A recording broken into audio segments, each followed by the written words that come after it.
commencer donc cette dernière table ronde qui clôture cette troisième édition des Voix d'Orléans. Alors elle est intitulée, comme vous avez pu le voir, Art et progrès, quelle connivence. Il a été question, durant ces 3 jours de rencontres, table ronde, d'analyser la notion de progrès sous toutes ses formes, médicales, scientifiques, politiques ou encore économiques.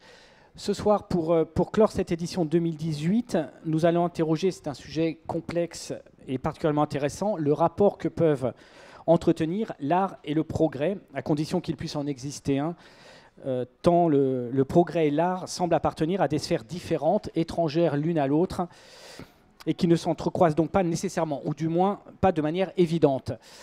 Cette question, nous allons l'aborder par cet échange avec 3 artistes qui ont des parcours tout à fait différents et des domaines de création qui le sont tout autant, surtout pour l'un d'entre eux, comme vous allez vous en rendre compte assez rapidement. Alors, Kathleen Noël, je vais commencer par vous présenter. Vous êtes danseuse, chorégraphe et actrice haïtienne. Pour celles et ceux qui ne vous connaissent pas, on ne peut que les inviter à se reporter au portrait que le journal Le Monde vous a consacré dans l'édition d'hier. On peut retenir immédiatement de votre parcours, bien sûr, très riche, tissé entre Haïti, le Mali et la France, le rôle que vous avez tenu dans le film Timbuktu d'Abderrahmane Sissako, qui a obtenu 7 Césars en 2015. Mais votre travail va bien au-delà de cette seule prestation dans ce film et a pris de nombreuses autres directions. On va en parler. Radouane El Medeb, bonsoir. Vous êtes tunisien, vous vivez en France depuis plus de 20 ans. Depuis 1996, je crois. Depuis janvier 2011, vous êtes artiste associé au 104 Paris, donc un établissement culturel qui est bien connu. Vous avez également exploré de nombreux domaines artistiques, en commençant par le théâtre, avant de vous tourner vers la danse. En 2005, vous signez votre première création intitulée « Pour en finir avec moi », qui vous fait choisir définitivement la danse et le métier de chorégraphe. Comme Ketili, vous êtes produit sur de multiples scènes et dans les festivals les plus prestigieux. Et enfin, Benjamin Cadon. Bonsoir, Benjamin. Alors vous êtes directeur artistique de Labo Média Orléans. Et votre terrain de création n'est pas du tout le même, puisque vous œuvrez dans le champ de la culture et l'art numérique depuis 1999. De formation scientifique, vous développez des performances audiovisuelles et en utilisant des logiciels et des appareils électroniques. Vous allez nous expliquer tout ça parce que ça me paraît un petit peu abscon comme ça. Et vous tentant de tisser des liens entre art, militantisme et problématiques contemporaines. On a hâte de vous entendre parce qu'effectivement, ce domaine nous paraît un peu étrange. Alors pour commencer, on va écouter des textes. Un texte d'abord de Radouane et puis de Kathleen ensuite. Tout à fait. Je vais commencer par vous lire un texte de Radouane El Medeb qui est le texte de présentation de son spectacle « Face à la mer, pour que les larmes deviennent des éclats de rire ». Après avoir dansé les rues de Tunis et la Révolution, après avoir exploré le corps libre des Arabes, je veux aujourd'hui creuser chez moi et creuser au fond de moi, trouver des danseurs et interprètes et leur proposer de se dire, les mettre en voix, me libérer avec eux, leur proposer de partir avec moi à la recherche d'une nouvelle expérience. Je vais me mettre face à la mer, là où les larmes deviennent des éclats de rire. Je vais entrer dans les profondeurs du pays, là où je ne me suis jamais aventuré. Je veux partir à la rencontre, me fondre, connaître et rencontrer les êtres qui ont fait l'histoire, ceux qui vibrent au rythme de la Tunisie d'aujourd'hui, dont je me sens à la fois si loin et si proche.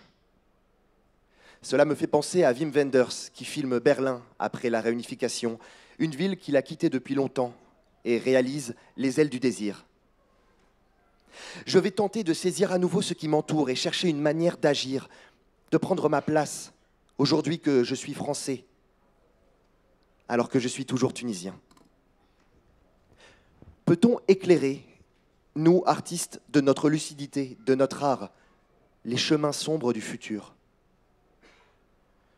Je veux aller à la rencontre de ce pays comme un soldat de la beauté, de l'art, comme un gardien de la beauté du monde réel, comme des magiciens de l'amour, en franchissant les lignes du corps, de la pensée et de l'émotion.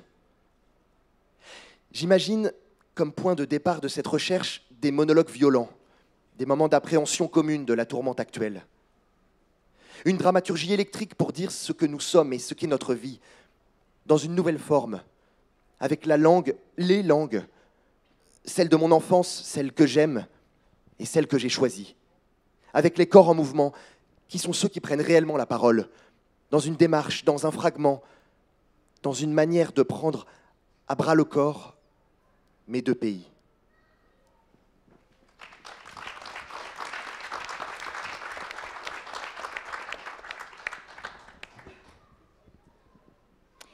Je vais continuer avec un texte de Kathleen Noël qui est extrait de Correspondance qu'elle a créé avec la chorégraphe sud-africaine Nelisiwe Saba. Je suis une femme, une grande femme. Je suis une femme intéressante. Je suis une femme fragile. Fragile mais de pierre dedans. Parfois les gens ont peur de moi.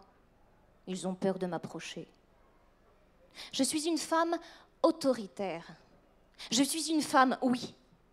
Une grande femme, oui. Une femme de pouvoir. Belle, oui. Intelligente, oui. Soumise, non. Fragile, oui. Respectueuse, yes. Je suis une femme honnête. Je suis une femme originale. Je suis une femme très sensible. Je suis une femme malade, vraiment malade. D'ailleurs, j'aime l'argent. J'aime avoir de l'argent, beaucoup d'argent. Parce que l'argent appelle l'argent. Avec l'argent, on peut tout acheter. On peut acheter la culture. On peut acheter les arts. D'ailleurs, j'ai une collection. On peut acheter les hommes, les femmes. On peut acheter l'amour. On peut acheter le Japon. On peut acheter l'Europe. On peut acheter les États-Unis d'Amérique. Comme ça, l'argent reste avec l'argent. On peut acheter la globalité de la planète. Je suis une global woman. Avec l'argent, on peut acheter un continent. Ah bah tiens, pourquoi pas l'Afrique? Parce qu'en Afrique, avec l'argent, on peut avoir des garçons, on peut avoir des filles, on peut avoir des bébés, on peut trouver l'amour. Avec l'argent, en Afrique, on peut prendre l'or, les diamants, le pétrole, etc., etc. Avec l'argent, en Afrique, on est une reine, une queen. Je suis une queen, une reine, une grande reine. Regardez-moi, je suis une queen. Vive-moi, votez pour moi, aimez-moi, prenez-moi. Je suis à vous forever and ever.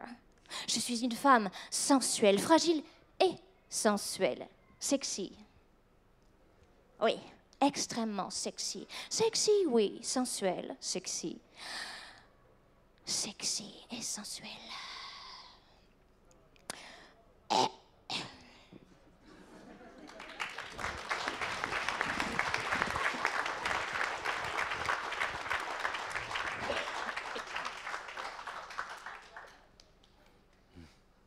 Merci. Merci.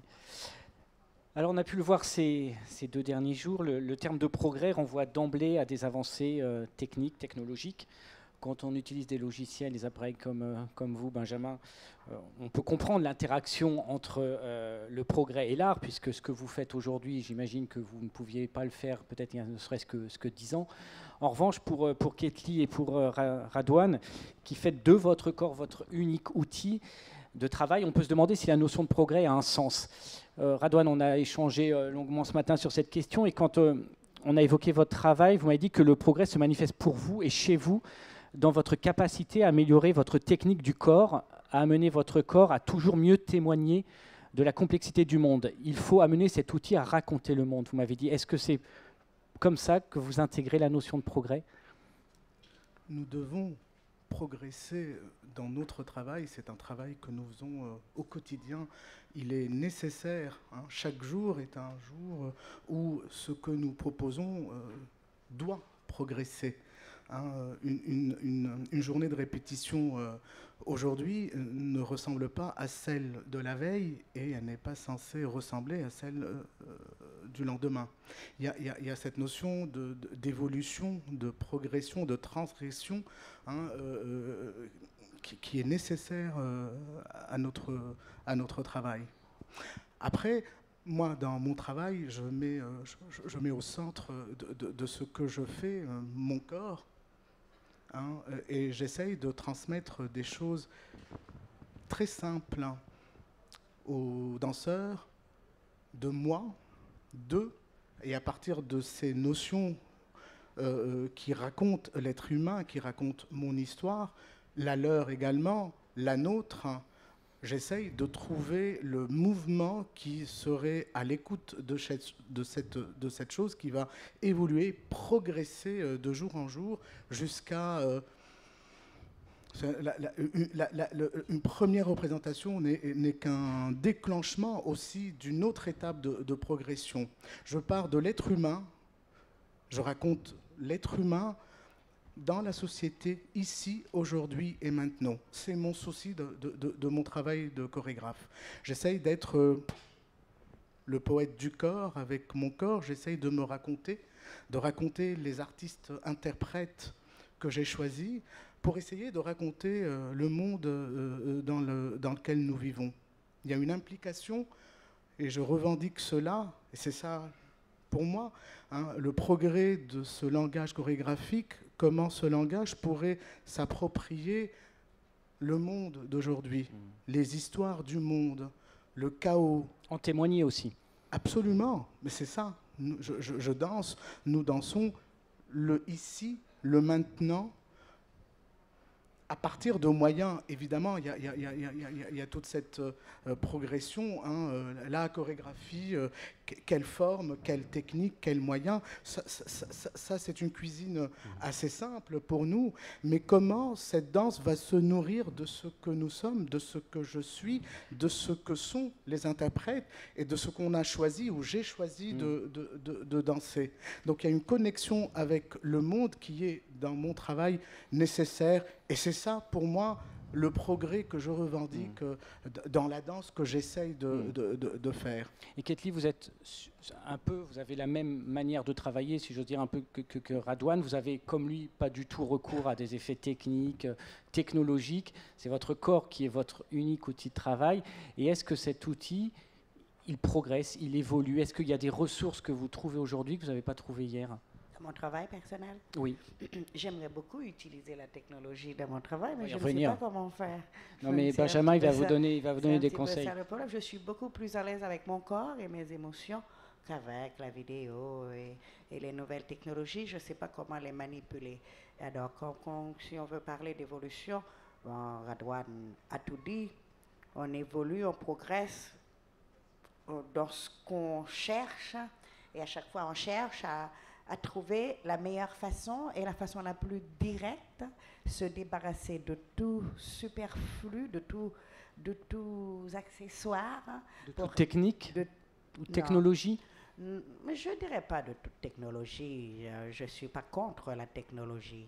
Donc, non, se débarrasser de petits, comment je peux dire, de petits parasites qui vont parasiter notre pensée et qui parfois, dès le départ, nous empêchent d'aller directement vers ce qu'on cherche parce qu'on est débutant, parce qu'on est jeune, parce qu'on se cherche. Et au fur et à mesure qu'on mûrit dans cette chose, on s'y prend au jeu et on continue de fouiller, de chercher jusqu'à ce qu'on trouve peut-être plus rien à dire et que c'est peut-être là qu'on va se sentir bien. Parce que justement, moi, la quête de ce que je fais dans mon travail, c'est justement comment le dire avec pas trop de mots, pas trop de choses, comment aller à l'essentiel. Pour moi, c'est une évolution. J'aimerais arriver à danser sans danser. J'aimerais arriver à donner l'impression que je danse alors que je ne fais rien. J'aimerais arriver à camper les sentiments comme quelqu'un. J'aimerais arriver à faire valser les émotions comme quelqu'un. J'espère qu'un jour, j'atteindrai ce progrès dans ma démarche personnelle. D'accord. Avant de vous donner la parole, Benjamin, Radouane, effectivement, quand on regarde vos spectacles, il n'y a aucune technologie. Vous êtes sur scène, vous danseurs, vous les appelez vos interprètes. Est-ce que c'est une forme de liberté? Est-ce que c'est une défiance? Vous me dites que la technologie pourrait introduire une espèce de distance entre vous et le public, que vous voulez avoir ce rapport direct et essentiel qui ne passe du coup par votre corps et par vos interprétations. Je ne sens pas l'utilité et le besoin pour me raconter d'utiliser la technologie. Après, évidemment, nous utilisons la technologie, c'est éclairé, il y a du son, ça c'est de la technologie, et évidemment, ça évolue, mais ça ne me concerne pas. Enfin, pour moi, je ne comprends pas grand-chose non plus. J'ai essayé de mettre de la vidéo, de faire de la projection, et très très vite, je vous en débarrasser, oui. Je sens que ça ne me correspond pas. Et puis, ça crée effectivement une distance entre cette chose qui est charnelle, qui est palpable, qui vit, ce corps qui est en chaleur, qui est en tension, qui vibre. Et puis, moi, j'aime adresser ce que je fais au public. Et j'essaye de placer le spectateur sur scène, avec nous. Pas autant qu'interprète, mais j'essaye de l'impliquer pour qu'il essaye avec nous de comprendre, de saisir ce que nous dansons, ce que nous faisons. Il m'est nécessaire de savoir que ce que nous faisons sur scène atteint les autres, et partout il y a un aspect, il y a une chose de l'ordre de l'universalité qui est très importante dans mon travail. Je pars toujours je travaille sur 3 éléments. Il y a la pensée qui est très importante, il y a le mouvement, et puis il y a l'émotion. Des fois, je commence par une pensée politique, philosophique, sociale, émotionnelle, qui va générer ou engendrer un mouvement. Ce mouvement va certainement engendrer une émotion, ou des fois, je commence par une émotion, le deuil, la tristesse, la joie, la gaieté, et puis ça va engendrer, ça va donner une forme dans le corps, et puis une pensée. Donc c'est déjà énorme à manipuler, et pour moi, je me contente de ça pour raconter très simplement, avec beaucoup d'intuition et de naïveté, encore une fois, ce que nous sommes, et c'est également un titre d'une création que j'ai monté en 2010, ce que nous sommes. J'aime raconter l'être humain, l'humanité dans son désordre, dans son chaos, dans sa méchanceté. Et j'essaye, je suis à la quête, et c'est le progrès que je revendique, d'une danse qui nous raconte. Je ne fais pas du divertissement, je n'aime pas ça, et je n'aime pas l'idée que les gens vont prendre un billet pour venir passer un moment agréable. La notion de « je viens de me divertir ». Évidemment, c'est une découverte, c'est peut-être et certainement un choc, c'est une sensation, c'est une chose qui va entre moi, auteur, moi, danseur, moi, interprète, et le public, qui doit aussi se positionner autant que nous et s'interroger autant que nous de la place qui nous est donnée et de la mission qui nous est donnée aujourd'hui. Donc, il y a tout, pour moi, ça, c'est énorme. Et s'il faut encore rajouter à cela de la vidéo, ou on parlait de ça ce matin, des capteurs. Non, je ne sais pas. Je vois des spectacles, c'est assez plaisant, c'est agréable à regarder, mais vous voyez, aujourd'hui, on a tous cette possibilité d'avoir iPhone, d'avoir des caméras, de faire un montage, de faire du son, de faire des films, de projeter, de faire chez soi. Aujourd'hui, on a des vidéoprojecteurs, alors qu'il y a 15 ans, je ne sais pas. Non, moi j'ai besoin d'un plateau, d'un rapport scène-salle, le public est là, et moi je suis là, et on essaye de tout réinventer ensemble, mais j'aime parler de l'être humain. Et j'ai besoin de chair et de sang et de regard, et j'aime regarder, adresser, et je m'adresse, et on s'adresse à moi également. C'est toute cette alchimie. Donc est-ce que je peux encore utiliser et rajouter à cela de la technologie ? Moi, j'ai été incapable de le faire. Je ne sais pas. On parlait ce matin de l'exemple, voire du modèle qui représente le buto. On parlait de cette danse qui est pleine de l'histoire de ce continent, enfin de l'après Deuxième Guerre, et qui est magnifique, qui est minimaliste, c'est la lenteur, le minimalisme. C'est ce que vous l'un et l'autre, ce que vous faites d'une certaine manière. Et puis on raconte le monde sans pour autant être dans une forme technologique, alors que les Japonais, par exemple, maîtrisent et manipulent les machines, les engins, les ordinateurs, Internet, etc., etc. Mais ça n'arrivait pas à dire une vérité que le buto arrive à dire. Par le corps. Pas du tout, mais après ça n'exclut pas du tout. Oui, je n'exclus pas du tout, mais absolument pas. Hein. J'ai un ordi, un iPad, un iPhone, etc. Mais je ne sais pas trop, et je n'aime pas trop. Moi, j'aime acheter les livres. Hein. Moi, quand je travaille, je prends des notes, c'est du papier et des stylos, même si maintenant, il y a des chorégraphes qui utilisent des ordis. Moi, je ne sais pas faire ça encore. Je ne sais pas, je n'aime pas ça. J'aime les crayons, j'ai ma gomme, un tas de crayons. Moi, je suis resté dans ce rapport assez presque folklorique aujourd'hui au travail.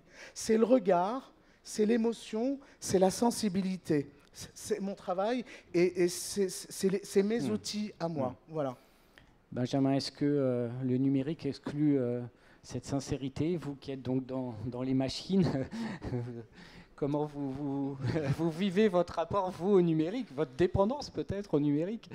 Mais vous avez une certaine forme de défiance, vous allez nous l'expliquer aussi. C'est apprivoiser les outils pour peut-être mieux éviter les pièges.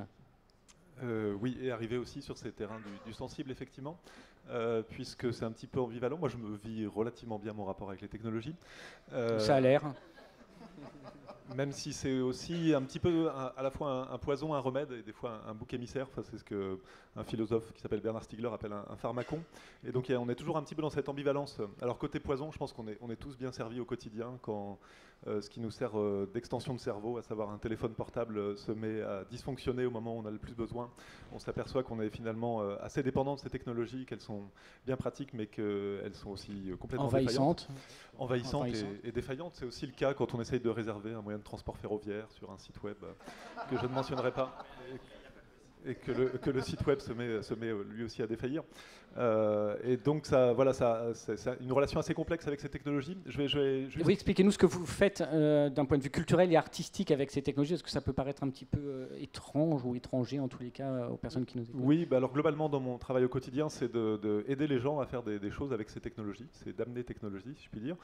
Qu'il s'agisse de projets artistiques, culturels, sociaux, c'est vraiment d'une diversité de nature. Avec effectivement, je m'inscris complètement dans les pas de mes prédécesseurs, avec un angle un petit peu différent dans la mesure où aujourd'hui ces technologies s'immiscent aussi complètement dans notre rapport au sensible et dans notre rapport à l'autre.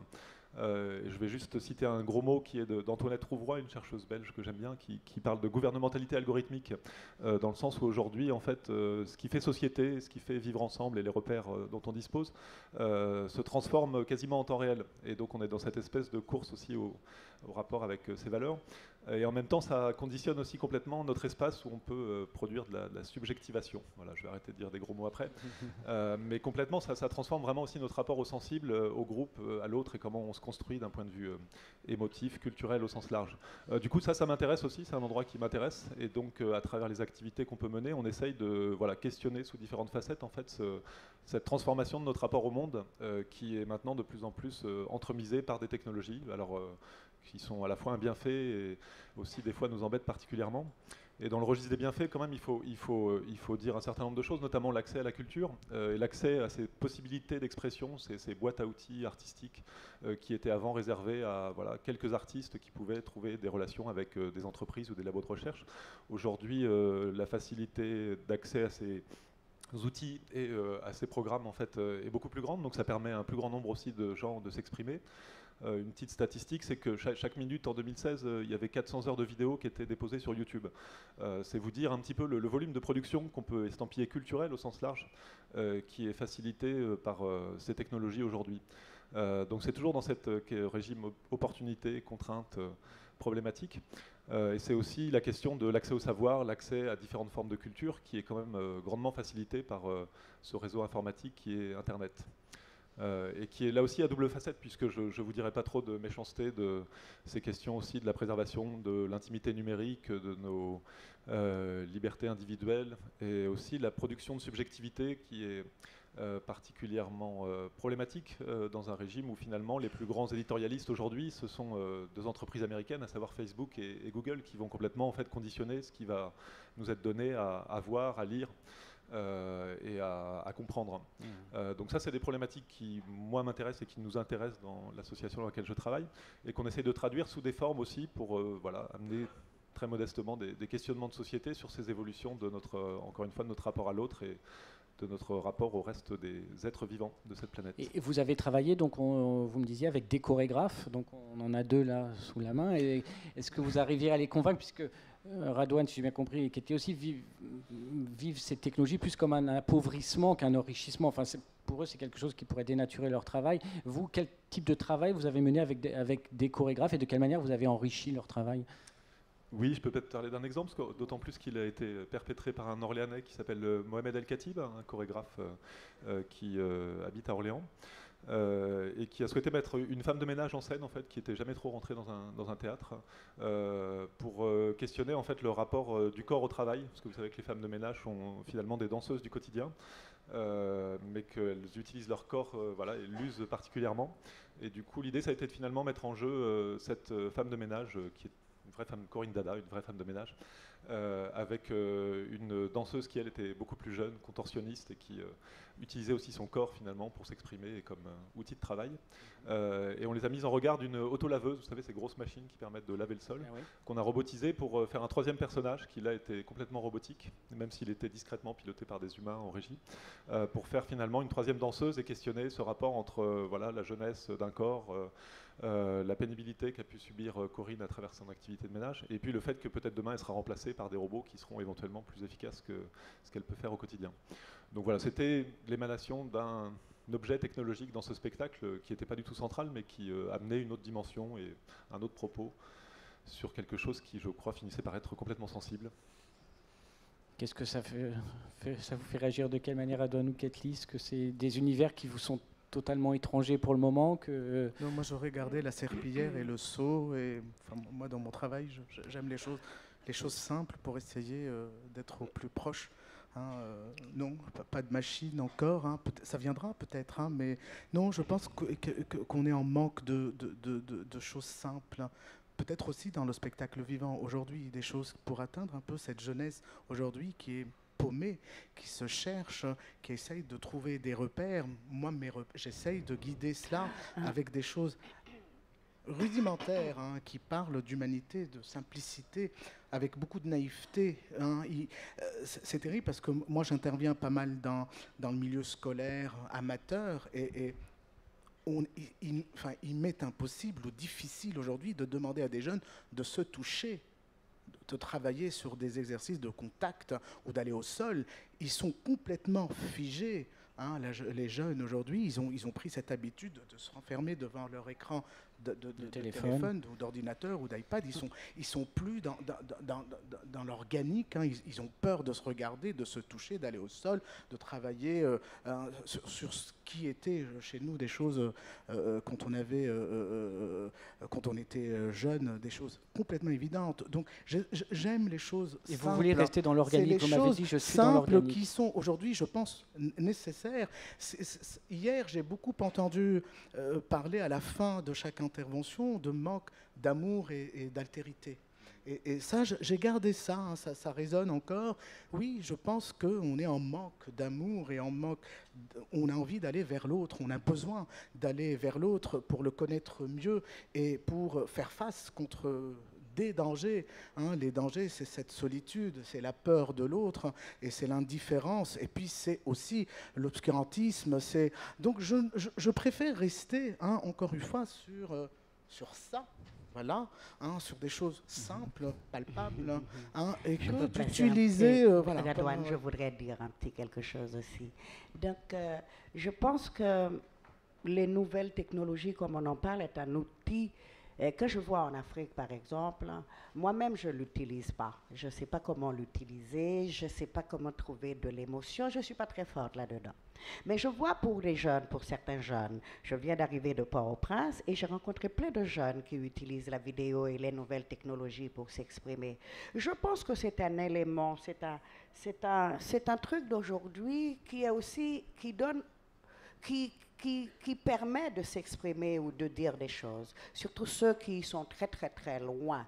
Et c'est un outil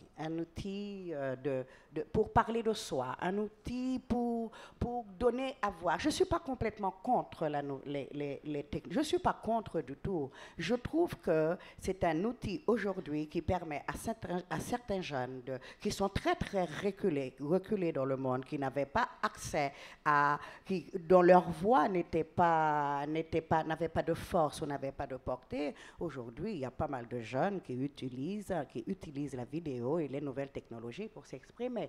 Je trouve que c'est une chose hyper intéressante aujourd'hui pour la jeunesse. Après, est-ce que ça enlève toute humanité? Je ne suis pas si sûre que ça enlève toute humanité, toute émotion. Je pense que moi-même, je ne l'utilise pas parce que je ne sais pas comment l'utiliser, mais je pense que si on cherche bien, on va trouver l'émotion à travers les images vidéo, à travers la vidéo, à travers des performances vidéo. On peut trouver toutes sortes d'émotions si on veut.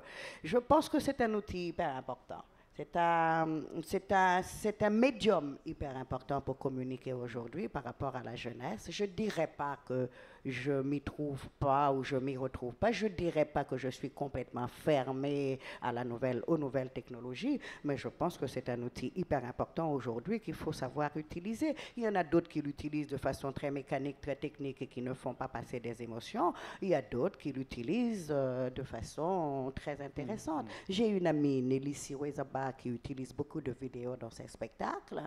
Je trouve qu'elle les utilise de façon super émotionnelle, qui fait rire et qui complète ce qu'elle raconte dans ce qu'elle propose sur scène. Bon, moi, personnellement, je m'y retrouve pas, mais je suis pas contre. Hein. Benjamin, c'est une question d'utilisation. En fait, l'outil, on en fait un peu ce qu'on en veut. Est-ce qu'on peut créer de l'émotion, à défaut de pouvoir l'incarner physiquement, comme le dit Radouane, mais est-ce qu'on peut malgré tout véhiculer de l'émotion, de l'esthétisme, aller vers quelque chose de beau via les outils numériques que vous utilisez? Oui, certainement, j'espère en tout cas. Effectivement, parce que il faut peut-être aussi voir que finalement les plus jeunes générations se sont cultivées à travers ces outils même, et du coup ont peut-être été moins, mais ça je le déplore, voir des spectacles en vrai, entre guillemets, des concerts, des performances, des chorégraphies, et peut-être plus par, encore une fois, l'entremise de ces dispositifs technologiques. Du coup, c'est ce qui fait culture aussi, fondamentalement. Et pour reprendre la maxime fameuse de Marshall McLuhan, à savoir le médium et le message, finalement, cette entremise, elle conditionne aussi la façon dont on va nourrir son cerveau, entre guillemets. Du coup, ça importe. Ce qu'on peut déplorer, par contre, c'est que cette nourriture est parfois peut-être pas très bio, pas très diverse aussi, dans la mesure où elle passe souvent par des tuyaux assez industrieux. Et ça, c'est plus une question pour moi, dans quelle mesure on arrive à ramener une forme de diversité sur l'approche de ces technologies. Et on pourrait imaginer, alors aujourd'hui on parle de technologies qui se résument à des 0 et des 1, et donc on parlait récemment en fait avec des gens qui sont en Amérique du Sud, qui sont en contact avec des peuples autochtones et qui représentent le monde à travers des relations, des systèmes relationnels. Et c'est très très difficile, on essaie d'imaginer un langage informatique qui permettrait de programmer selon ce mode de pensée, et on avait beaucoup de mal. Alors il faut peut-être inventer l'informatique tertiaire, quaternaire, non plus binaire mais biologique, pour finalement donner lieu à des items certes technologiques mais qui prennent des formes complètement différentes à celles qu'on connaît aujourd'hui, qui se résument quand même à des petits pixels et des petits 0,1. Donc ça, c'est une limite qu'on peut évoquer. Malgré tout, aujourd'hui, on a une boîte à outils en tant qu'artiste qui s'est complètement abondée, notamment avec les questions de liberté logicielle. Alors pour dire un petit mot, ça c'est dans nos chevaux de bataille, mais un logiciel libre, c'est un logiciel dont on va avoir la recette, qu'on va pouvoir à la fois donner généreusement, mais aussi transformer. Et c'est aussi en fait la possibilité pour d'autres de nous donner leur production. Alors sans rentrer dans des trucs très techniques, mais on utilise beaucoup dans l'informatique des librairies. Donc voilà, c'est des jeux d'outils qui sont prédigérés en fait, et on va pouvoir comme ça les prendre et puis faire des choses beaucoup plus élaborées, mais très très vite.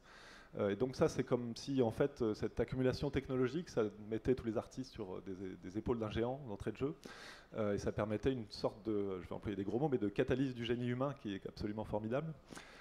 D'autant plus si on considère des items comme des lieux de fabrication. Ici, on a un petit atelier qui s'appelle l'atelier du coin, qui correspond à un item de Fab Lab, un laboratoire de fabrication. Et là, du coup, on a une palette d'outils qui transforme notre boîte de crayons et lui rajoute au moins 3 dimensions.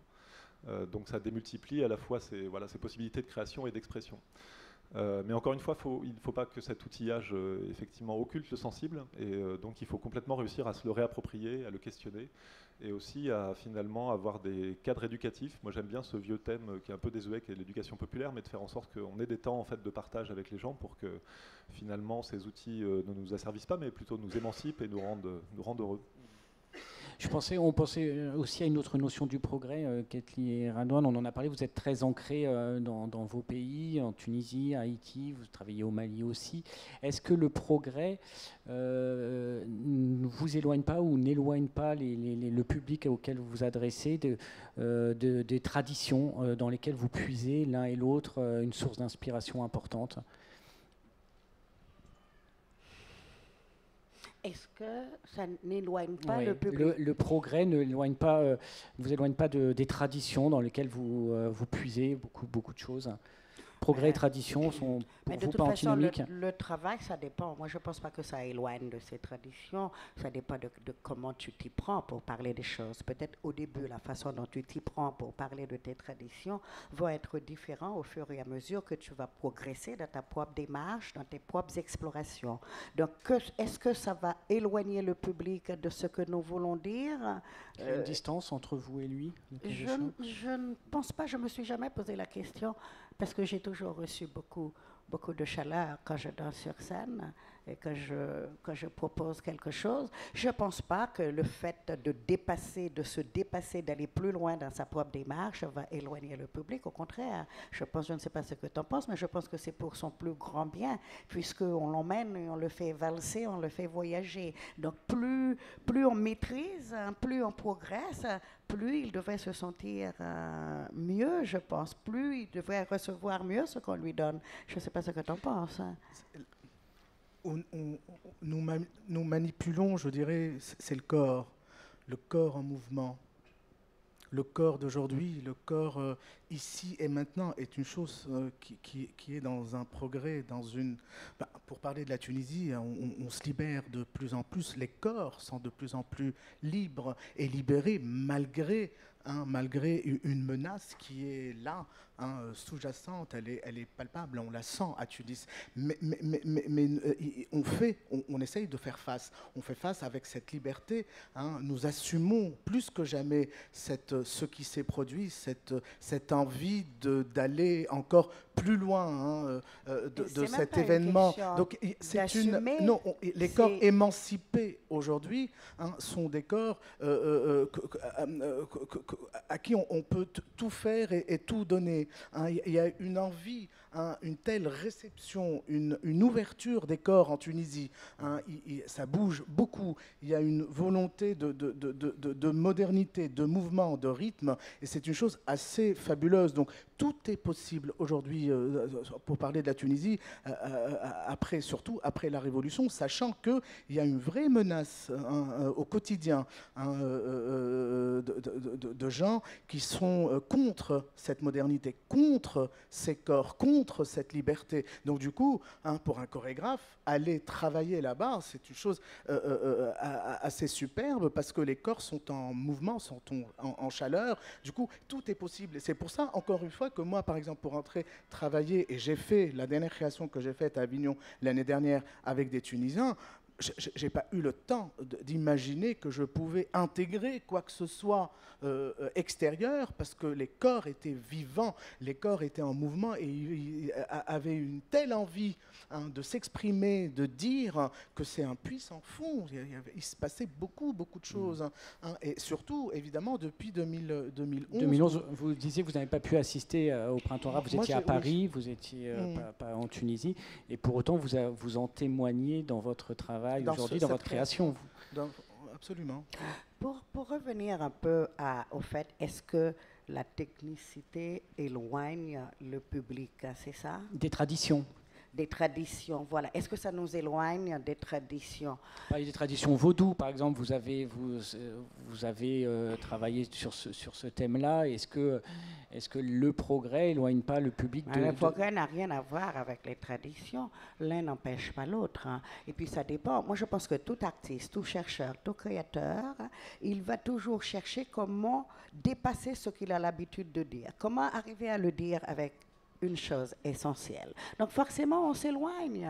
Forcément, on s'éloigne de toute la masse traditionnelle qu'il y avait avant. On le traite autrement et on essaye de s'en débarrasser le plus possible pour s'en libérer, même si c'est ce qui fait l'essentiel de notre travail. Moi, personnellement, je ne veux pas reproduire de la tradition sur scène. Je voudrais l'étudier, l'analyser et savoir comment la sortir. Donc si ça éloigne mon public du fait que je m'éloigne un tout petit peu de mes traditions, de la forme, de la façon dont j'avais à les présenter avant, et qu'aujourd'hui, parce que je progresse dans mon travail, parce que j'évolue dans ma propre démarche et que ça fait éloigner le public de moi, bon, je pense que ce n'est pas un gros problème. Quelque part, oui, je vais me questionner pour savoir pourquoi il ne me suit plus comme avant. Mais je ne pense pas que la technicité, le fait de s'améliorer, de progresser et de dépasser ce qu'on avait l'habitude de faire avant par rapport à ses débuts et par rapport à ce qu'on est aujourd'hui, ne saurait éloigner le public de ce que nous sommes ou de ce que nous voulons lui donner.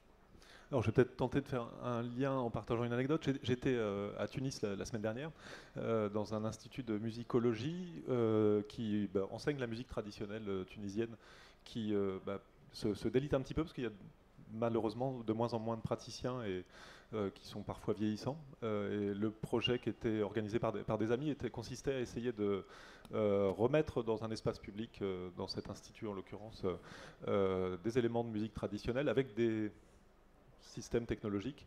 Donc ils ont fait tout un travail en fait de composition, parce que cette musique traditionnelle très complexe rentre mal dans des ordinateurs du fait de ces petits 0 et des 1. Et néanmoins en fait ils ont mis en place une installation où il y avait de grandes cordes qui symbolisaient des instruments traditionnels que l'on pouvait agiter pour finalement avancer dans une partition de musique traditionnelle qui était diffusée avec un système spatialisé, peu importe, mais c'était voilà, assez bien mis en scène, et avec une projection en fait de poésie arabe sur les arabesques de l'architecture qui étaient très belles. Ça faisait voilà, un système qui essayait de faire le lien entre peut-être des nouvelles générations qui sont peu sensibles à ces pratiques musicales tout à fait riches, et puis des pratiques qui pourraient tomber dans l'oubli. Enfin, je ne sais pas si c'est vraiment le cas, mais il y a cette volonté en tout cas, où encore une fois, je ne veux pas faire le grand promoteur des technologies, mais il y a de des se réapproprier des traditions via et de peut-être continuer à les faire vivre avec de nouvelles modalités, y compris technologiques, mais de voilà, essayer de continuer à avoir des traditions vivantes et en pleine évolution. Là, on est davantage dans du progrès ou dans une évolution quand on évoque ces sujets-là. Benjamin, est-ce que vous faites progresser là ou vous le faites évoluer, à votre avis, quand vous travaillez dans cette direction? C'est un progrès ni une évolution. En tout cas, c'est un ensemble d'expériences qui vise à questionner ces deux items. Est-ce que c'est un progrès, est-ce que c'est une évolution? Voilà, j'ai assez peu de recul, mais en tout cas, ce sont des tentatives qui, on l'espère, vont dans le bon sens, plutôt celui du progrès, de l'humanité. Radouane, on évoquait ce matin, vous avez assisté au spectacle de Bartabas et vous disiez que à la fin, vous étiez allé le voir et qu'il vous avait dit que qu'après avoir fait ça, c'était difficile de faire autre chose et que ça aurait dû être le premier spectacle puisqu'il avait du mal à regarder ce qu'il avait fait auparavant. Est-ce que vous avez le pressentiment que vous allez accomplir le spectacle parfait? Le progrès sera tel qu'après, ça sera compliqué de faire autre chose? Comment vous vivez votre manière de travailler? Le progrès ne dépend pas que de nous. Le progrès dépend beaucoup également, je pense, des politiques aujourd'hui. De cette décision qui est également la leur, elle est la nôtre, mais on ne peut pas agir seul. Nous savons faire, mais nous avons besoin de cet appui politique pour avoir plus d'assises et de moyens pour faire. Le progrès, pour moi, dans nos métiers, c'est d'avoir plus de moyens pour prendre plus de temps pour travailler. Nous avons besoin de temps, et le temps, c'est de l'argent. Ça, c'est une décision politique, c'est de mettre la culture au centre de leurs préoccupations, et que ce soit un vrai projet, fait avec des artistes pour essayer de faire face contre la bêtise, l'ignorance, l'obscurantisme, la violence, etc. Je pense qu'il y a un facteur, le facteur temps est nécessaire. Le progrès ne dépend pas que des artistes. La création, c'est de l'argent. Dans le texte oui, on a besoin d'argent et de temps pour pouvoir nous interroger, nous mettre en danger et essayer de voir un peu comment nous pouvons, nous, participer aussi à la fabrication d'un monde meilleur, d'un monde où on a besoin, dans lequel nous devons rêver avec ce besoin de poésie, c'est important. Et puis de se dire également de l'implication qui est la nôtre et aussi celle du spectateur. Nous ne sommes pas seuls. Comment vous l'impliquez, le spectateur, dans vos... Par sa présence, par son soutien, mais par cette alchimie de se placer avec nous et de s'interroger autant que nous. Il n'est pas artiste, il n'est pas interprète, mais il va essayer de s'approprier nos outils pour nous aider à comprendre ce qu'on fait et ce que nous allons faire ensemble. Il n'est pas assis confortablement dans son siège et pour passer, encore une fois, un moment sympathique et agréable. Il y a une conscience aujourd'hui, il y a cette urgence pour que nous nous mettions tous ensemble à travailler, à interroger la forme, la création, la contemporanéité, etc. Et évidemment, je rebondis un peu sur ce dernier beau spectacle de Bartabas, qui est donc Bartabas, c'est les chevaux, c'est ces spectacles fabuleux avec des cavaliers et des chevaux. Le dernier Bartabas, il a laissé donner libre cours. C'est un travail très long. Donc beaucoup de temps, donc le temps c'est de l'argent, et on a vu pendant plus d'une heure et demie des chevaux faire un travail d'interprète, d'être humain. C'était d'une précision, d'une écriture, avec des suspensions, des silences, il n'y avait pas beaucoup de musique, et on s'est dit, mais est-ce qu'ils sont téléguidés ? Il n'y avait pas de cavaliers. Ils étaient livrés à eux-mêmes. On voyait une espèce de chose d'un naturel, d'une émotion, d'une force. Des chevaux aller au sol, remonter, marcher, s'arrêter, disparaître, réapparaître, comme des interprètes. Comme des interprètes. Et nous étions dans la salle, il y avait des gamins, il y avait des jeunes, des moins jeunes. Nous étions tous comme dans une... complètement abasourdi face à un spectacle d'une précision fait par des chevaux. Donc, encore une fois, c'est des corps, c'est du sang, c'est de la chaleur, et c'est ce qui est, je pense, encore une fois, on s'est mis, on a essayé avec les chevaux, pour le coup, là, c'était pas des interprètes humains, à comprendre un peu ce qui se passe. Et ils ont raconté des choses magnifiques. Voilà, c'est une expérience. Peut-être qu'il faut faire venir ce spectacle à Orléans. Le spectacle est en tournée. Je ne travaille pas pour Bartabas, mais c'est une expérience formidable. Vraiment. Je pense que pour Bartabas, c'est un progrès pour lui, parce qu'il a dit qu'il aurait dû commencer par là depuis le début, et que tout ce qu'il a... Il a dit, selon Radouane, qu'il ne peut pas imaginer qu'il a fait autre chose avant d'avoir fait ce qu'il a fait aujourd'hui. Il a hésité à le montrer, il m'a dit, j'ai eu peur. J'ai eu peur, surtout, encore une fois, on en a parlé aujourd'hui, ce matin, j'ai eu peur de la profession. Qu'est-ce qu'ils vont me dire ? Donc, il n'y a pas de cavalier, il n'y a pas de costume, il n'y a pas de... Quand on prend Bartabas qui a des cavaliers, des cavalières, des chevaux sur scène, et aujourd'hui il arrive à faire un spectacle qu'avec des chevaux, et Radouane voit dans ce spectacle comme si c'était un spectacle humain de danseurs. Pour moi, c'est ça le progrès. En tout cas, dans notre démarche artistique, de ce que nous faisons, et de la capacité du public à accueillir un tel spectacle, qui était habitué à regarder des cavaliers, des hommes, des animaux sur scène, et qui se retrouve, il va sûrement se dire que Bartabas est complètement dingue, mais pour lui c'est un progrès énorme. Il est arrivé à se débarrasser de ses cavaliers pour pouvoir faire danser ses chevaux. C'est ça que j'appelle progrès dans notre sens à nous. Paradoxalement aussi, la notion de progrès Télescope Seldar, puisque vous me disiez que certains de vos spectacles tournent depuis une quinzaine d'années. Et malgré tout, ils ont toujours le même sens esthétique, ils véhiculent toujours la même émotion. Donc ça reste figé malgré tout dans le temps. Figé, je ne pense pas. Que le public le reçoit différemment aujourd'hui qu'il y a 15 ans ? Bien sûr. Bien sûr, rien n'est figé. Le spectacle vivant ne peut pas être figé.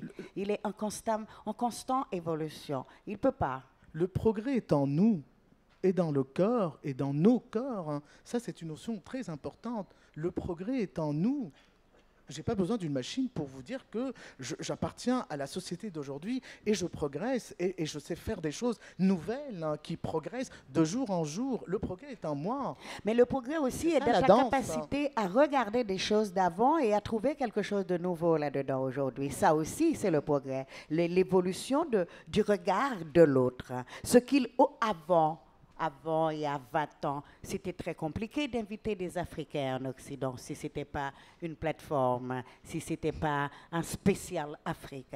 Aujourd'hui, on est invité beaucoup plus facilement pour ce que nous sommes, pour le travail que nous représentons, que pour autre chose. Donc c'est une évolution dans le regard de l'Occident, comment il nous regarde aujourd'hui avec nos propositions. Avant, on ne nous regardait que dans le folklore, que dans le traditionnel, pour amuser la population. Aujourd'hui, on parle de nous en tant que créateurs, de chorégraphes. Et on dit presque qu'ils sont presque comme l'Européen. Donc, il y a évolution. C'est un progrès, même plus qu'une évolution. Nous, on est dans le progrès, là. Benjamin, vous voulez réagir? Oui, alors peut-être évoquer dans cette registre du progrès technologique d'autres scènes et d'autres formes artistiques qui sont nées de ces évolutions aussi. Je pense notamment à un vieil thème qui s'appelle le net art, c'est-à-dire des artistes qui ont investi Internet pour faire des œuvres en déjouant les codes de ces mécanismes. Donc tout le monde surfe sur le web, il y a des artistes qui se sont amusés à faire des navigateurs web assez fous qui allaient complètement déstructurer les pages pour faire des œuvres graphiques et plastiques. Ça c'est un élément, c'est aussi le cas je cite comme ça 2-3 exemples, mais c'est aussi le cas de musiciens qui vont utiliser ces bruits des vieux ordinateurs ou des vieilles consoles, on appelle ça la musique 8 bits, pour faire des formes de création musicale tout à fait originales qui, moi, m'émeuvent, parce que j'ai vécu aussi un petit peu et grandi avec ces sonorités-là et ça m'interpelle. Donc tout ça pour dire qu'effectivement, ça crée aussi d'autres formes de sensibilité, d'autres formes de scène artistique, d'autres formes aussi spectatorielles, puisque quand on regarde du net art, on peut le voir dans une salle d'exposition, mais on peut aussi le voir aussi par le truchement du réseau, et ça donne aussi un autre accès à ces œuvres.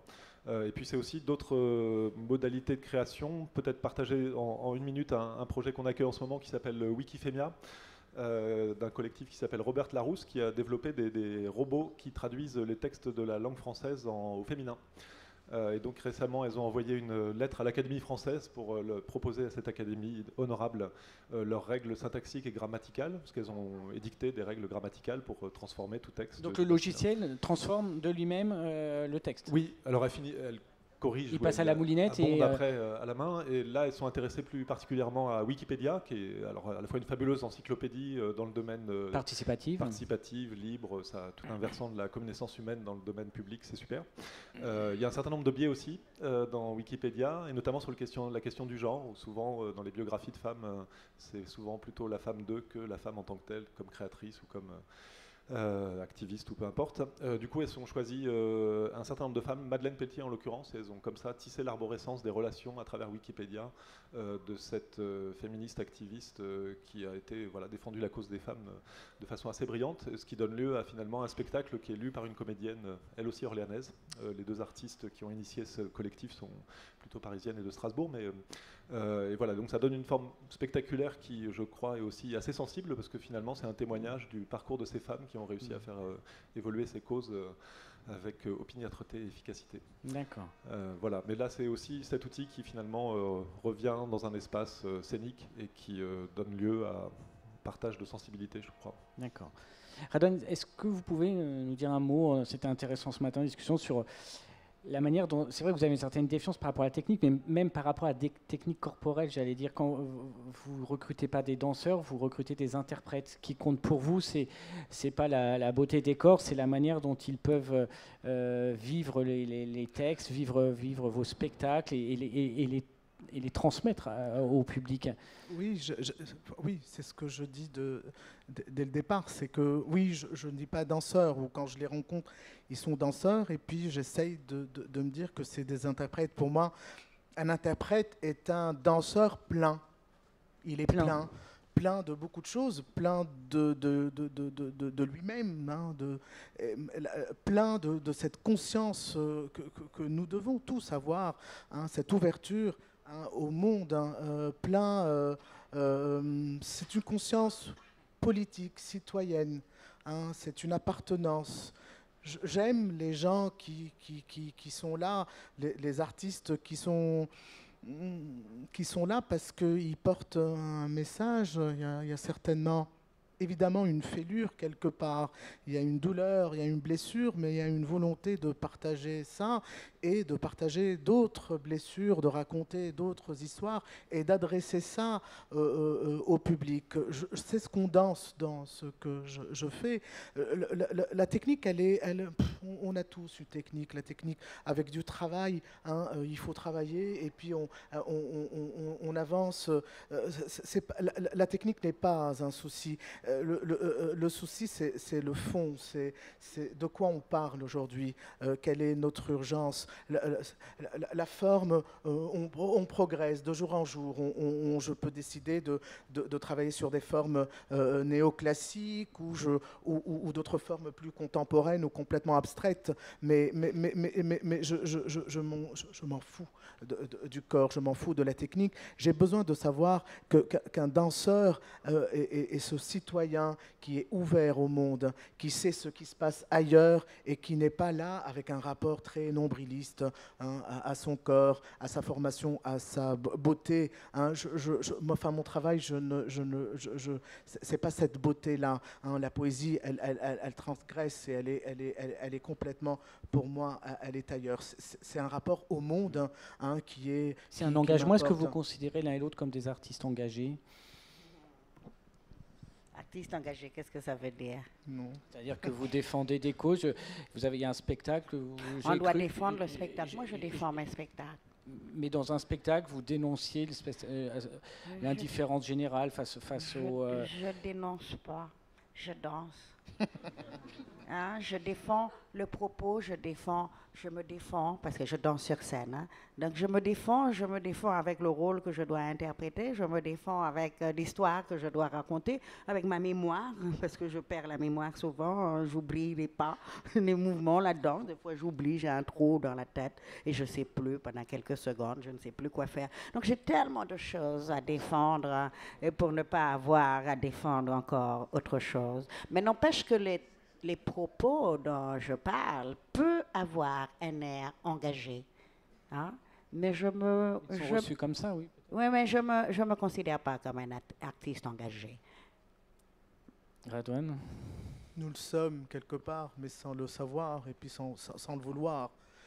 Je ne porte aucun slogan et je refuse l'idée de vouloir raconter ou porter un slogan politique ou un slogan... Non, mais de par l'implication, hein, de par la vie que je mène et la nôtre aujourd'hui, on est forcément imbibé de ça. Et ça, évidemment, le corps ne trahit jamais, tout sort. Hein, on lève un bras, hein, on fait un mouvement et on raconte tout et tout est dit. Hein, mais j'ai pas besoin je suis pas inscrit, j'ai pas de carte et je ne porte pas de slogan, mais j'essaye de me raconter et de raconter cette implication qui devrait et qui est la mienne et qui devrait être la nôtre à tous, parce que ce qui se passe est pour moi très dangereux. Et là où on va, on ne sait pas, je ne sais pas, on ne sait pas où on va, mais là où on va, c'est un gouffre. Hein. Pour moi, tout va mal et il y a un danger et notre métier est d'essayer de faire face ou de comprendre ou d'interpréter cela. Mais je ne suis pas engagé. Benjamin, vous êtes d'une certaine manière engagé parce que vous faites du militantisme malgré tout, vous vous appropriez des outils, mais pour mieux en dénoncer les pièges, comme ce qu'on pouvait dire en préambule. Oui, je crois que ça correspond à une forme d'engagement dans les projets auxquels je suis amené à participer. Engagement politique au sens aussi de la vie de la cité, c'est-à-dire comment on arrive à travers des symboles culturels, artistiques, véhiculer du sensible et un certain nombre d'échanges de connaissances pour finalement promouvoir cette logique de diversité culturelle simplement et de faire en sorte qu'on imagine un petit peu plus de vivre ensemble dans ce monde technologique qui du coup est un petit peu rude de ce point de vue-là. Et pour faire un petit contrepoint, c'est ce que allait faire même un grand écart, je pensais à une pièce de Bill Vorn, qui est un artiste roboticien qui a fait une pièce chorégraphique l'année dernière au Québec où en fait il a invité une vingtaine de spectateurs à rentrer dans des exosquelettes. Et donc c'était une chorégraphie où finalement les spectateurs étaient les danseurs, mais devenaient complètement des marionnettes de ces squelettes robotiques que l'artiste pilotait à distance. C'était pour faire voilà, un complet retournement de situation, mais dans le sens où là le discours et le propos est assez différent, mais il questionne complètement en fait ce côté pantin, marionnette des technologies. Est-ce que finalement on arrive à continuer à développer du libre arbitre en se nourrissant quotidiennement d'un Facebook industrieux, encore une fois? Ça, c'est des questions aussi qui m'animent et qui constituent une forme d'engagement importante, puisque sans faire de futuro-dystopie scabreuse, il y a dans les perspectives le triptyque un petit peu sombre orwellien, kafkaïen, ou alors à contraire Terminator, avec Skynet qui a pris le contrôle de la planète. Certains chercheurs en fait obèrent le fait qu'on va vers une forme de singularité technologique où ces fameuses intelligences artificielles vont quelque part prendre le contrôle de la destinée de l'humanité qui s'en sort pas complètement bien aujourd'hui. Pour autant, moi je suis enclin à penser qu'il faut nourrir peut-être ces intelligences artificielles avec de la bienveillance et de l'amour pour faire en sorte que, elles nous correspondent aussi et qu'on arrive à une cohabitation pacifique. C'est possible ? C'est complètement possible, c'est ce à quoi on s'attache quotidiennement dans mon organisation, et je pense que c'est un mal complètement nécessaire. Très bien, écoutez, merci beaucoup. Est-ce qu'il y a des questions dans la salle? J'imagine que oui. Oui.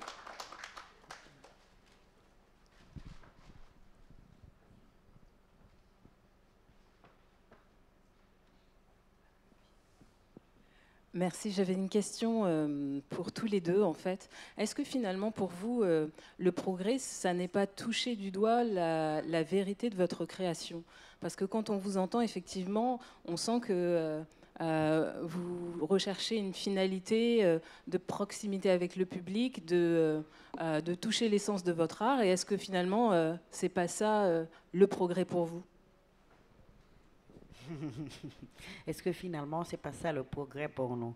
Mais forcément, c'est un progrès pour nous si on arrive à déplacer le public de son espace pour venir vers nous, et si on arrive à quelque part manipuler sa pensée et son regard pour l'amener vers nous. C'est une forme de progrès, forcément. En tout cas, pour moi, le progrès va de comment je vais dire ce que j'ai à dire de la façon la plus directe, la plus pure, et que le public puisse comprendre ce que je vais lui dire sans passer par d'autres chemins. Pour moi, c'est tous les jours ce progrès, on doit le vivre sur scène. On y pense quand on y travaille, on y pense quand on fait des recherches, on y pense quand on commence un premier départ en studio. La quête, c'est quoi? Comment dépasser? Comment se dépasser? Comment dépasser avant, comment dépasser le public, comment l'amener à venir le plus directement sur nous, le plus immédiatement sur nous, avec nous. Radouane, quelque chose à rajouter, non? Vous souscrivez? Une autre question? Oui, au fond.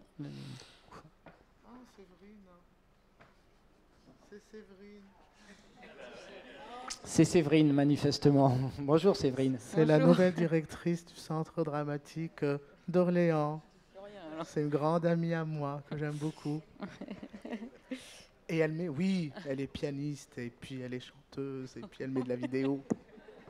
Tout ce que vous ne faites pas.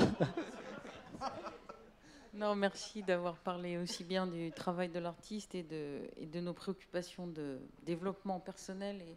Mais est-ce qu'on ne rate pas un sujet en ne disant pas qu'en art, il n'y a pas de progrès, justement? C'est ça qui est aussi intéressant. Et que donc, en fait, il n'y a que des singularités qui s'expriment et qui rencontrent à un moment. Donc, c'est le seul endroit où il n'y a pas de progrès. C'est ça qui est beau. Ou d'efficacité. C'est l'efficacité. C'est le progrès ou peut-être l'efficacité. Est-ce que ce que nous faisons doit être progrès? Enfin, oui. Est-ce qu'il y a du progrès? Est-ce que c'est efficace? Est-ce que ça fonctionne? Ça fonctionne, c'est efficace. Mais est-ce qu'on s'interroge ou pas? Et quand et avec qui nous devons nous interroger sur ça? Je pense que... oui, moi je suis tout à fait d'accord. Je suis tout à fait d'accord. Je suis d'accord parce que Parce que je pense qu'on ne parle pas vraiment de progrès quand nous travaillons. Nous parlons d'évolution de la pensée, nous parlons d'évolution de la démarche. Donc, quelque part, je suis tout à fait... c'est tout à fait juste de dire que c'est le seul endroit, éventuellement, où il n'y a pas de progrès. Il y a évolution, il y a recherche, il y a envie, il y a désir, il y a émotion, effectivement. Intuition, parce Intuition. qu'il y a beaucoup d'intuition dans ce que nous faisons. Et nous avons besoin de cette intuition. Nous avons besoin de se perdre, de se planter pour nous retrouver et créer. Et cette chose, elle coûte de l'argent. Et l'État, les politiques financent cette chose pour être au plus proche peut-être de cette intuition, de prendre le temps pour mettre en place et pour comprendre un peu ce qui s'y passe. Ça, c'est une chose. Tout ça, pourquoi? Pour atteindre, pour rêver, pour s'oublier. Et ce sont des choses complètement impalpables qui sont... Et elles nécessitent beaucoup d'argent, beaucoup de temps et beaucoup de réflexion. Mais c'est vrai que on arrive à la fin de ces 2 jours qui sont formidables. Nous passons les derniers. Moi, j'ai entendu des scientifiques. C'est passionnant. C'est vraiment passionnant. Mais peut-être qu'on devrait prendre le temps, nous, artistes, intermittents, prendre le temps de comprendre un peu ce dont on a besoin pour continuer. Pour faire rêver, pour amener les gens à nous et pour aller aussi vers eux, avec vous, avec eux, avec des politiques, pour comprendre un peu et pour définir ce que c'est que notre boulot aujourd'hui. Est-ce que c'est du progrès ou est-ce que c'est tout à fait le contraire de ça, d'ailleurs? Il y a un problème, au fait. Il n'y a pas de progrès dans notre travail. C'est le seul endroit où on peut dire qu'il n'y a pas de progrès, où on ne peut pas parler de progrès, où on ne veut pas parler de progrès parce que le mot est un peu trop bizarre pour l'intégrer à la démarche artistique et créative. Mais par contre, nous, on aurait aimé être tranquille, un petit peu plus tranquille, ne pas se soucier de progrès, justement, et rester là, perdre du temps, chercher, fouiller, ne pas voir passer le temps. Mais il y a un public et il y a des professionnels qui sont derrière, qui attendent et qui ne veulent pas te laisser ce temps. Donc tu es obligé d'aller dans le progrès et d'avancer dans le progrès et d'être efficace. Mais au fait, on aurait bien aimé ne pas se soucier de progrès, être tranquille et travailler un jour ou 2 et puis laisser les choses venir. Mais malheureusement, il faut faire avec le progrès. Le progrès est un moteur hyper important qui nous empêche justement d'être et de prendre le temps pour perdre du temps. Le temps est trop pressé. Benjamin, vous avez du temps? Alors, peut-être qu'il n'y a pas de progrès dans l'art, je ne sais pas. Moi, j'y vois une progression quand même, dans le sens où aujourd'hui, on a quand même une capacité démultipliée d'accéder à l'histoire de l'art, à des créations antérieures, et du coup, ça donne lieu à une nourriture qui, pour moi, est plus diverse. Et donc ça, c'est plutôt un élément chouette. Là, on est plus dans la diffusion de la culture que dans Non, l'art ça permet aussi peut-être, dans un parcours artistique, de progresser plus vite, je ne sais pas, ou avec une approche plus enrichie. Ça peut être un élément discutable. En tout cas, moi, j'ai bénéficié de ces réseaux informatiques et d'équipements culturels. Oui, non, pas tant dans la rapidité, mais j'ai bénéficié des équipements culturels d'une ville comme Orléans, qui a aujourd'hui une scène nationale, un CDN, un CCN, une salle de musique actuelle, une friche culturelle, tout un ensemble de lieux qui permettent de faire culture et d'être confrontés là, de façon très directe à la culture. Ça s'amplifie avec un accès à un réseau informatique qui donne accès aussi à d'autres éléments culturels, alors certes en 0 et en 1 et moins sensibles, mais c'est aussi des choses qui peuvent émouvoir. Après, pour finir, je dirais que fort heureusement, dans les 5 prochaines années, on sait que le travail est sur la voie de la fin, donc les ordinateurs, les machines, les algorithmes vont travailler à notre place. On va réaliser le rêve des années 80, à savoir le chômage global. On sera tous en fait payés par des machines pour finalement créer, faire de l'art, avoir des activités spirituelles. Il y en a un qui va résister. Et donc on aura un temps libre phénoménal en fait pour être... on aura un temps Non, je disais, on aura un temps libre phénoménal en fait pour du coup produire, créer de l'art et faire du vivre ensemble. Et donc on va avoir un futur absolument formidable avec plein de temps libre pour justement développer ces pratiques artistiques et culturelles. C'est une bonne nouvelle.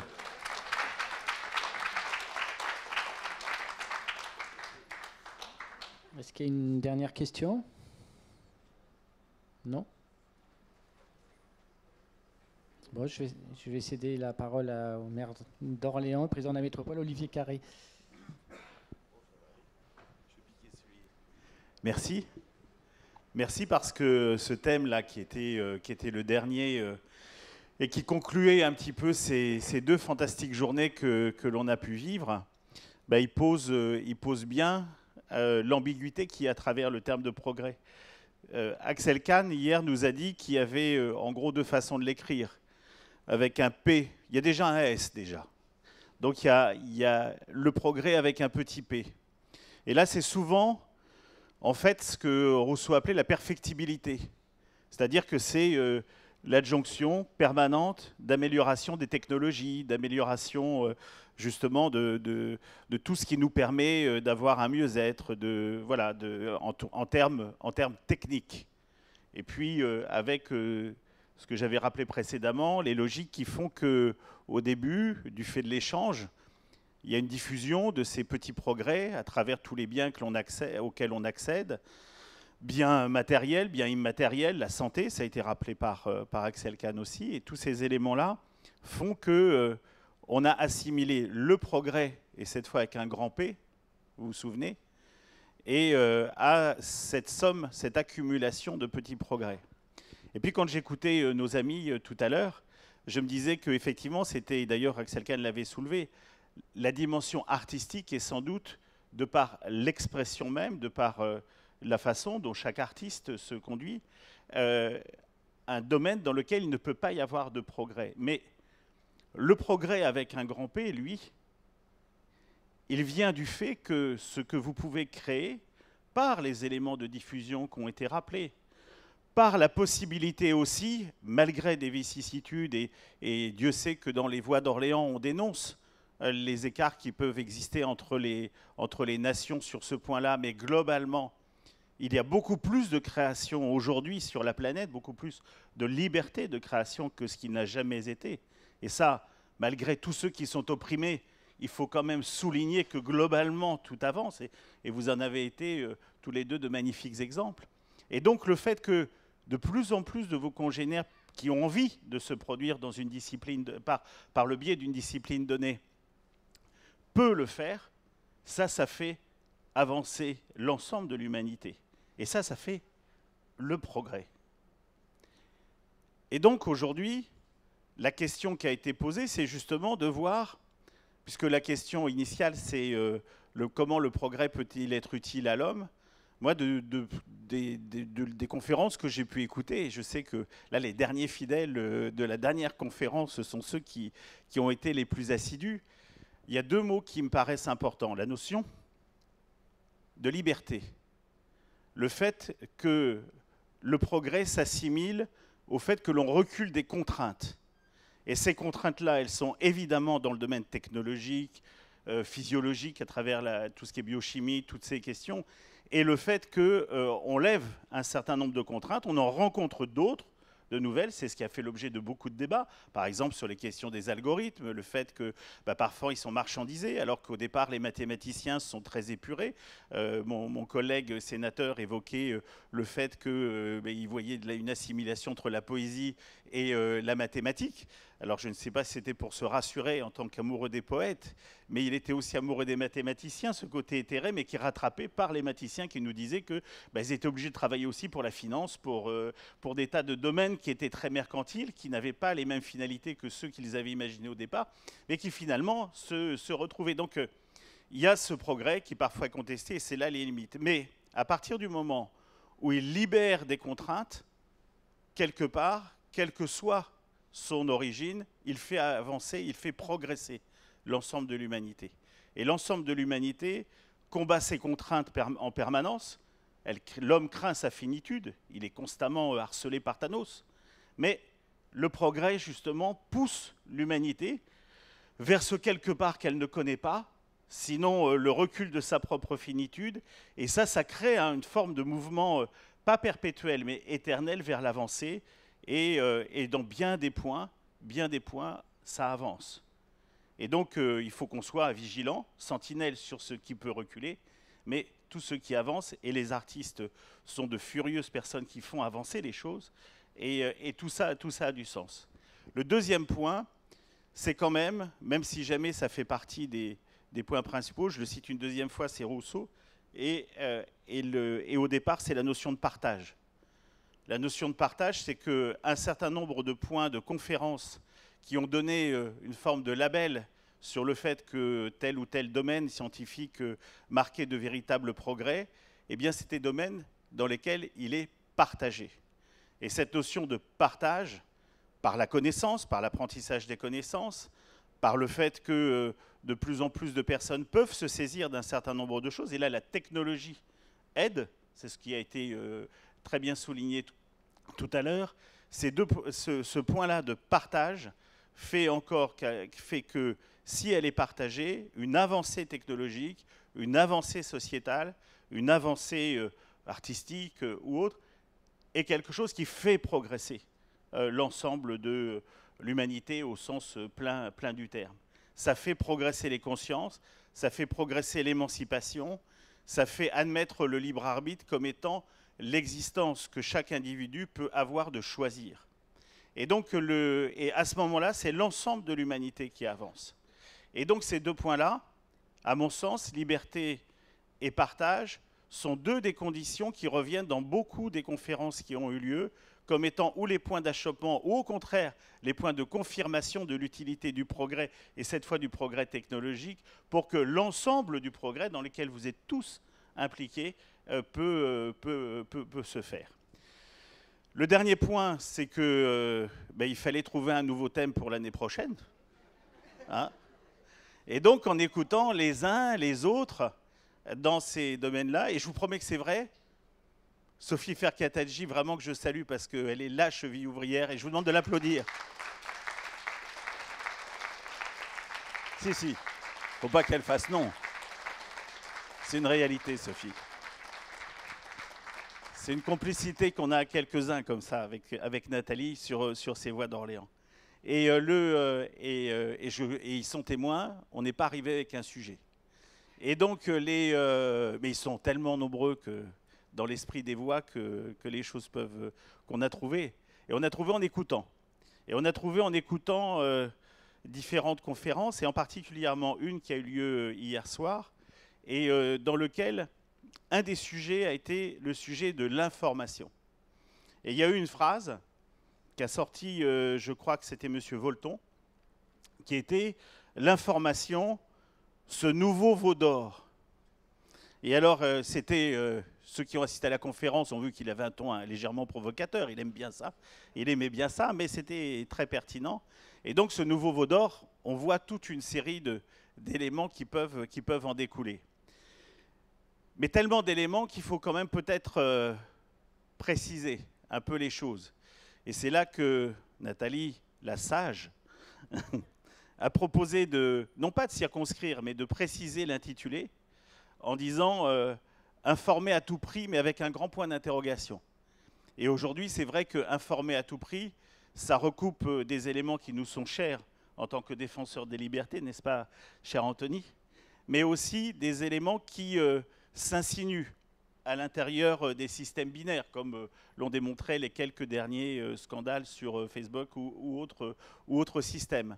Et donc on voit que les questions qui sont relatives à la circulation de l'information aujourd'hui sont des questions qui méritent d'être posées sous l'angle justement de ce que, par exemple, Condorcet pouvait imaginer à l'époque où il considérait lié l'émancipation des peuples, la stabilité justement d'une marche tranquille vers le progrès de chacun, dès lors qu'il était, alors instruit, mais je dirais, pour reprendre, informé. Et donc, et à telle enseigne que l'information, évidemment, se détourne, qu'elle est à la fois un enjeu politique, je dirais, classique, et on reviendra très certainement sur la liberté d'expression, et notamment dans des pays francophones qui sont où cette liberté d'expression est un combat de tous les jours pour les journalistes et pour les intellectuels qui veulent exprimer ce qu'ils voient et simplement témoigner. Et puis, elle a une autre dimension aujourd'hui parce que, quelque part, comme le montre l'affiche, on est à la fois des êtres, et c'est là l'essentiel, l'humanité, mais aussi des figures qui aujourd'hui peuvent être dessinées dont les contours peuvent être dessinés par des algorithmes. Alors, est-ce que j'ai une gueule d'algorithme? C'est un peu la question qu'on pourrait se poser, mais ce sera l'année prochaine qu'on y répondra. Merci à toutes et à tous, et merci à toutes celles et tous ceux qui ont concouru à cette magnifique 3e édition.